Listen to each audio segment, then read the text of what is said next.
ॐ लोकाभिरामं रणरङ्गधीरं राजीवनेत्रं रघुवंशनाथं कारुण्यरूपं करुणाकरन्तं श्रीरामचन्द्रं शरणं प्रपद्ये। मनोजवं मारुततुल्यवेगं जितेन्द्रियं बुद्धिमतां वरिष्ठं वातात्मजं वानरयूथमुख्यं श्रीरामदूतं शरणं प्रपद्ये। श्रीरामदूतं शरणं प्रपद्ये। श्रीरामदूतं शरणं प्रपद्ये। ओम। मौलिक फिल्म्स के माध्यम से आज मंगलवार को आप सबसे संवाद करने का ये शुभ अवसर प्राप्त हुआ है। भारतीय आध्यात्मिक जगत के शिखर पुरुष हैं प्रभु श्री राम,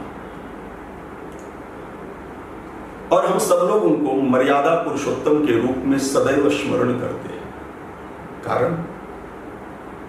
कारण यह है कि जब जब भारत में अनाचार, दुराचार, पापाचार बढ़ा है, तब तब भारतीय जनमानस को उससे मुक्ति दिलाने का काम प्रभु श्री राम ने किया है। रावण जब यज्ञ की संस्कृति को विध्वंस करने का संकल्प लेकर दिग दिगंत में निशाचरी प्रवृत्ति को बढ़ावा दे रहा था, यज्ञ करते हुए ब्राह्मणों की शिखाओं को पकड़कर गर्दन को धड़ से अलग करके यज्ञ कुंडों में उसकी आहुतियां दे दी जाती थी। तब प्रभु श्री राम ने निशिचर हीन करहु मही भुज उठाई प्रण की। ऐसे समय में राम निशाचरों से इस धराधाम को मुक्त करते हैं। कालांतर में जब मुगलों का शासन हुआ, हमारे मान बिंदुओं को धूल धूसरित किया जाने लगा, हमारे प्रभु के जन्म स्थानों को ध्वस्त कर आम जन की पीड़ा को नजरअंदाज किया जाने लगा।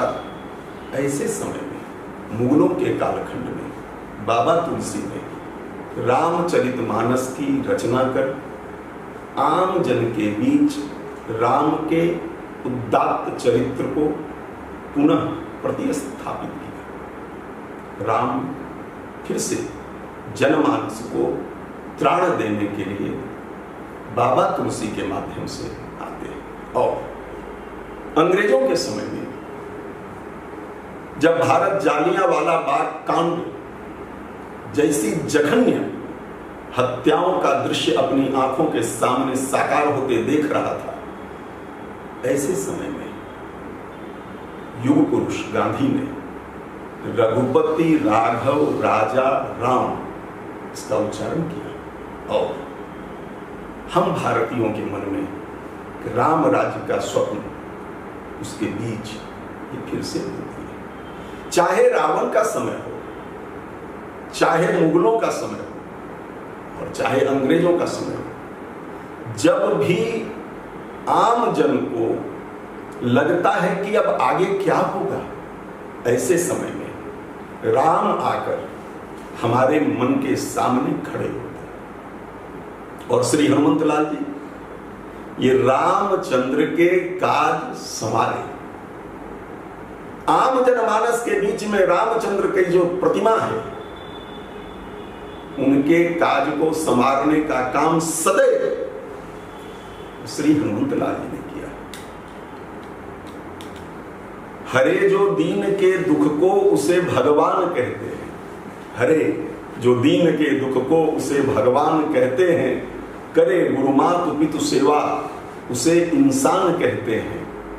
पड़े संकट में जब जब भी प्रभु श्री राम तब कौशिक, पड़े संकट में जब जब भी प्रभु श्री राम तब कौशिक, हरे जो राम का संकट उसे हनुमान कहते हैं।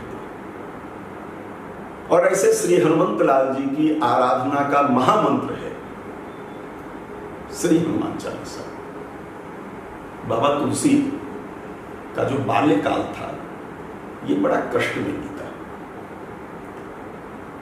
जब तक वो अपने पूज्य गुरुदेव नरहरि दास जी के स्नेहिल सानिध्य में नहीं पहुंच गए, तब तक बाबा तुलसी यहां वहां भटकते रहते थे।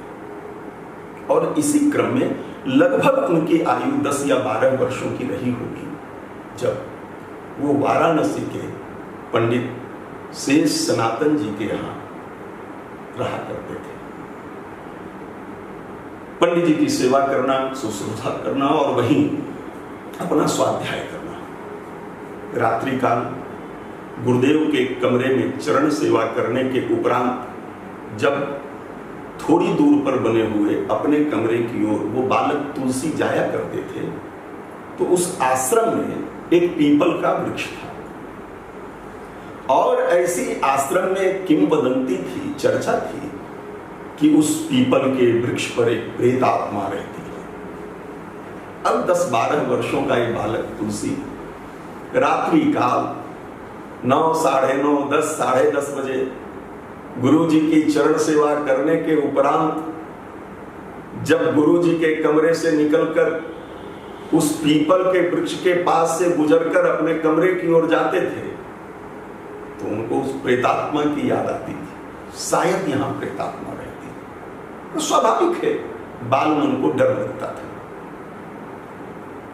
और ये जो उनके मन में वहां उस पीपल के वृक्ष के पास पहुंचते ही एक प्रेतात्मा की बाधा मन पर सवार होती थी।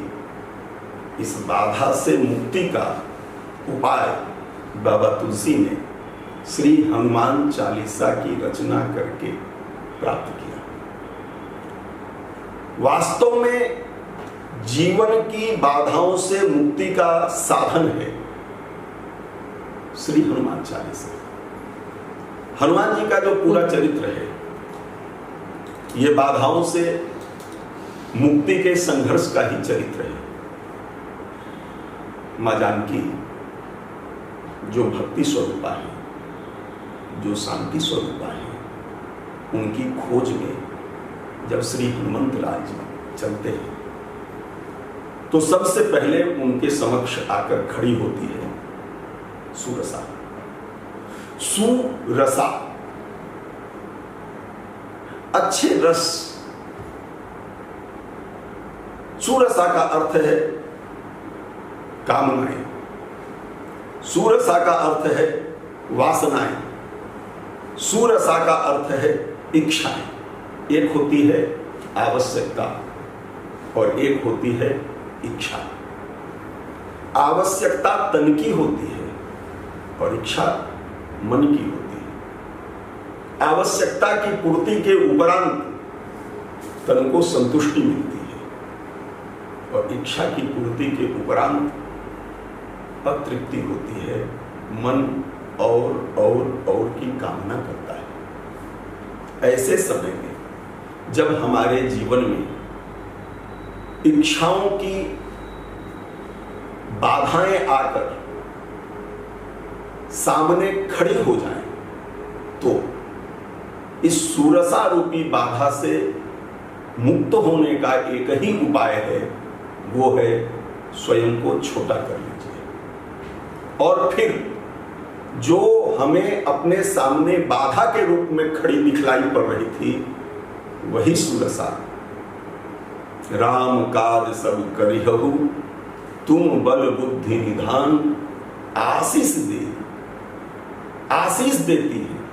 आज जो शब्द चलते हैं वो ये है कि जब चुनौतियां हमारे सामने आए और वो हमारे लिए अवसर बनने बदल जाए, सुरसा भी आशीर्वाद देकर वहां से विदा होती है। दूसरी बात जो श्री हनुमंत लाल जी के सामने आती है वो है सिंहिका के रूप में। ये हमारे अचेतन मन की कामनाएं हैं। संकालु मन, पता नहीं सफलता मिलेगी न मिलेगी, पता नहीं हम लक्ष्य तक पहुंच पाएंगे न पहुंच पाएंगे, पता ये लगातार द्वंद्व का जो वातावरण मन में साकार रूप लेता है, इस संकालु मन इस सिंहिका को समूल नष्ट करते हैं श्री हनुमंत लाल। और फिर अपने लक्ष्य लंका के प्रवेश द्वार पर जब वो पहुंचते हैं, वहां सामने हताशा, असफलता, उदासी उसके रूप में आकर खड़ी हो जाती है। वो खड़ी होती है लंकिनी। ये सारे भाव हमारे मस्तिष्क में उत्पन्न होते हैं और इसलिए श्री हनुमंत लाल जी लंकिनी के मस्तिष्क पर प्रहार करते हैं। मुठिका एक महाकपि हनी, रुधिर बमत धरनी धनमन।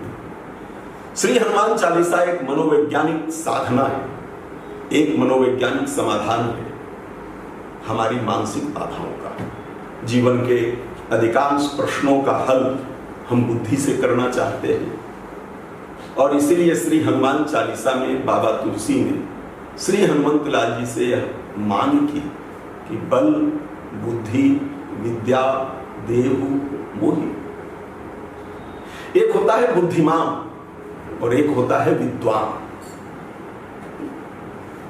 विद्या वह होती है जो हमें इन सारी बाधाओं से मुक्त करे।